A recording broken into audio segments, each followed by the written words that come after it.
People in automotive sales ask me all the time, Brian, how can I increase my sales? I want to make more money. I want to improve my life. And the one thing that I had to realize, and that I hope you realize if you're watching this, that in order to get anything out of life, you got to be willing to give. And the one thing I always say to people is that how can you possibly expect somebody to come into your dealership and be willing to invest in you if you won't invest in you? And here's what I mean by that.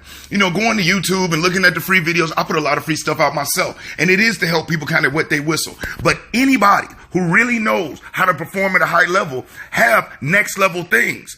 But an individual has to be willing to put some skin in the game, make an investment, sacrifice that time reading an actual book, going through an actual program, taking a couple of dollars and investing in your knowledge.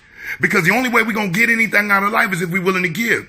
And while people going around trying to do the free thing, that's exactly why their results are so poor. So go to the blog. I have a free training on there that is jam-packed. And stay to the end. I got something special for you.